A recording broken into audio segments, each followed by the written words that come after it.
Bonjour à tous, ravi de vous présenter cette édition. La messe d'installation canonique du révérend père Séverin Latte, curé nouvellement nommé de la paroisse Saint-Bernard d'Atoban dans la commune de Cocody, a eu lieu le dimanche 19 novembre 2023. Les consacrés, les fidèles laïcs, les amis des différentes paroisses où il a servi ont honoré de leur présence à cette belle cérémonie festive et priante présidée par Monseigneur Pierre Claver Yesso Nguessan, vicaire général de l'archidiocèse d'Abidjan. Et puis, les rideaux sont tombés le 19 novembre 2023 sur les activités de la 4e édition de Festi Éclat, axée autour du thème central, l'évangélisation du diocèse de Grand Bassam. Prêtres, religieuses, personnalités ont unanimement apprécié ces moments de découverte, de rencontre, d'échange et de partage avec le peuple nzima qui était à l'honneur. L'église catholique Saint-Bernard d'Atoban était en effervescence le dimanche 19 novembre 2023 et pour cause, la messe de prise de possession canonique et d'installation du révérend père Séverin Latte comme 5e curé de cette paroisse. Issu de la congrégation de Jésus et Marie, appelée les Eudistes, le nouveau curé a dit toute sa gratitude à l'Assemblée pour l'accueil et le soutien manifesté depuis sa nomination. Reporter d'image Brice Agossou, commentaire Morel Poti. Les prêtres concernés par les dernières nominations pour l'année pastorale 2023-2024 ont déjà commencé à entrer dans leurs nouvelles fonctions. C'est en ce dimanche 19 novembre que l'abbé Séverin Latte a été canoniquement installé et a pris possession de sa nouvelle charge de curé de Saint-Bernard d'Atoban, dans la commune de Cocody. Les fidèles laïcs étaient composés de ceux qui représentaient les différentes paroisses du doyenné Père Pierre-Michel Pango, dont la plupart étaient ceux de la paroisse Saint-Bernard, en honneur d'accueillir le nouveau curé, un prêtre eudiste. La paroisse Saint-Bernard a 20 ans d'existence. Et en 20 ans, elle a déjà connu 4 curés et un curé intérimaire. De 2002 à 2005, le père Hervé Luyodé. De 2005 à 2014, le père Basile Djirangbin, qui repose en paix. De 2014 à 2018, le père Barthélemy Gansaoré, que nous avons conduit à sa dernière demeure le vendredi 17 dernier. De 2019 à 2023, le père Roger Kanga. Entre 2018 et 2019, le père Charles Kouao, comme curé intérimaire. Aujourd'hui, nous sommes rassemblés pour l'installation de notre 5e curé, le père Séverin Latte. Le vicaire général de l'archidiocèse d'Abidjan, Monseigneur Pierre Claver Yesso Nguessan, qui a présidé la célébration eucharistique, a procédé à l'installation liturgique du révérend père Séverin Latte, selon le rituel de l'inauguration du curé. Lecture de la lettre de nomination, la profession de foi, serment de fidélité, invocation à l'Esprit Saint, l'installation sur le siège paroissial de présidence, la remise symbolique des clés de l'Église. Salutations. Ainsi, tu me vois, Seigneur, comme un grain de pollen. Faisant référence aux saintes lectures du jour, avec la méditation de la liturgie de la parole, Monseigneur Pierre Claver Yesso Nguessan, qui a fait l'homélie, a insisté sur l'engagement du laïc. Il faut vous engager. Et c'est dans l'engagement que vous pouvez entretenir votre foi. Il ne sert à rien de dire j'ai été baptisé par le cardinal Yago. Et puis après, il y a des gens quand on parle d'engagement, ils brandissent leur canet de baptême. Et puis on voit Monseigneur Boivin, il est mort.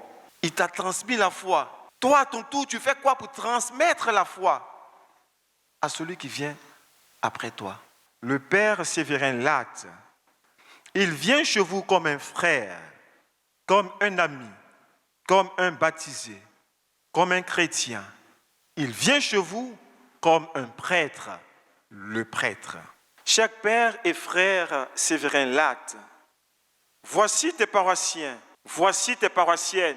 De toi, ils attendent le témoignage d'une vie toute donnée, disponible, une attitude qui ne laisse entrevoir aucune différence entre les personnes et qui ne recherche pas son intérêt propre. Cette célébration comptait quelques temps forts. Saint Bernard de Clairvaux, aimant la charité agissante, passionné de paix et de fraternité, est le modèle parfait que les fidèles de cette paroisse ont choisi de suivre. Avaient participé à ces cérémonies différents dignitaires et guides religieux. Le discours du nouveau curé a fait ressortir sa satisfaction à la nouvelle charge qui venait de lui être confiée. La priorité, c'est, comme eux-mêmes ils l'avaient dit, parce que je l'ai rencontré, surtout les membres du conseil, c'est le réveil spirituel. Vraiment les réveiller au niveau spirituel. Qu'il y ait la prière dans les maisons, la prière dans les familles, la prière, mais pas simplement la prière, mais à côté de la prière, l'engagement. Donc les deux éléments, et prière et engagement pour faire vivre la paroisse. Et la paroisse, ce n'est pas seulement un lieu, les 4 murs, mais c'est vraiment le territoire, tout le territoire, qu'on sente que nous sommes tous enfants de Dieu. Des mots de félicitations et de vœux ont aussi été adressés au 5e pasteur de l'Église catholique Saint-Bernard d'Atoban. Tous nos vœux l'accompagnent, qu'il soit à la hauteur de cet évangile que lui-même l'a expliqué. Que nous grandissions tous, les talents là, que nous multiplions cela en sa faveur. Aujourd'hui, c'est une grande joie que le Seigneur nous dispose à donner donc son fils, le révérend Père Séverin Latte, pour continuer la mission de ses anciens. Nous sommes engagés dans l'œuvre donc de servir l'Église. C'est une joie pour nous de participer à cette œuvre en chantant la messe, en respectant les normes liturgiques. La paroisse Saint-Bernard d'Atoban est dirigée par les pères de la congrégation de Jésus et de Marie, communément appelée les Eudistes. Allez, dans cette édition, nous avons choisi aussi de vous parler de l'apothéose de la 4e édition de Festi Éclat, un événement du diocèse de Grand Bassam qui s'est tenu durant 2 jours, les 18 et 19 novembre, sur l'esplanade de la future cathédrale Saint-Esprit de Moqueville. Au cœur des festivités, le peuple Nzima qui a accueilli les premiers missionnaires de la Société des missions africaines, SMA, un élément de Pierre Richemont commenté par Marie Abissier. L'évangélisation du diocèse de Grand Bassam a été le thème central de la 4e édition du festival religieux et culturel dénommé Festi Éclat. Débuté le samedi 18 novembre sur l'esplanade de la cathédrale Saint-Esprit de Moqueville en construction, de nombreux festivaliers, comme le premier jour, n'ont pas boudé leur plaisir d'y être pour l'apothéose le dimanche 19 novembre dernier. Au cœur des festivités de ce grand rassemblement de l'église diocésaine, le peuple Nzima et la Société des missions africaines. C'est une très bonne idée, une très bonne initiative du diocèse que le diocèse de Grand Bassam a eu, parce qu'elle permet au moins de présenter différentes associations, différentes structures qui se trouvent au niveau du diocèse de Grand Bassam et même dans d'autres diocèses. Plusieurs activités ont meublé cette 4e édition, notamment la projection de films et un musée qui ont permis de retracer l'histoire de l'évangélisation de la Côte d'Ivoire par Grand Bassam, porte de la foi. Et à la suite du Père Ouadja, il y a certains éléments qui ont été ajoutés à l'exposition. Ce sont surtout des documents appartenant à Monseigneur Akishi, le premier évêque du diocèse de Bassam. Nous avons eu possession des passeports dont il a disposé. Et juste après, nous avons aussi obtenu son permis de conduire et aussi sa carte d'électeur.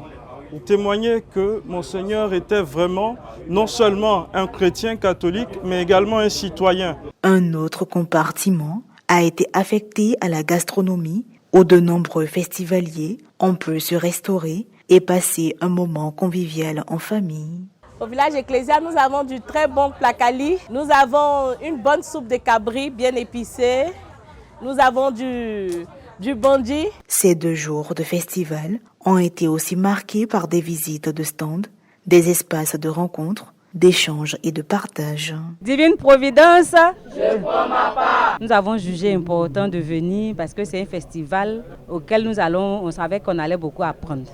Nous sommes venus, les enfants ont appris l'origine des Nzima, le rôle des missionnaires. La dernière journée s'est achevée par Festi Éclat Bainat avec un concert du chantre Guy Christ Israël. Alléluia, oh, c'est Jésus, mon sauveur. Les couleurs de la prochaine édition ont été annoncées par l'ordinaire du lieu. L'année prochaine, c'est le peuple Aboré qui sera à l'honneur, ainsi que les pères missionnaires de la communauté des Don Orione, connus sous le nom des Fils de la Divine Providence.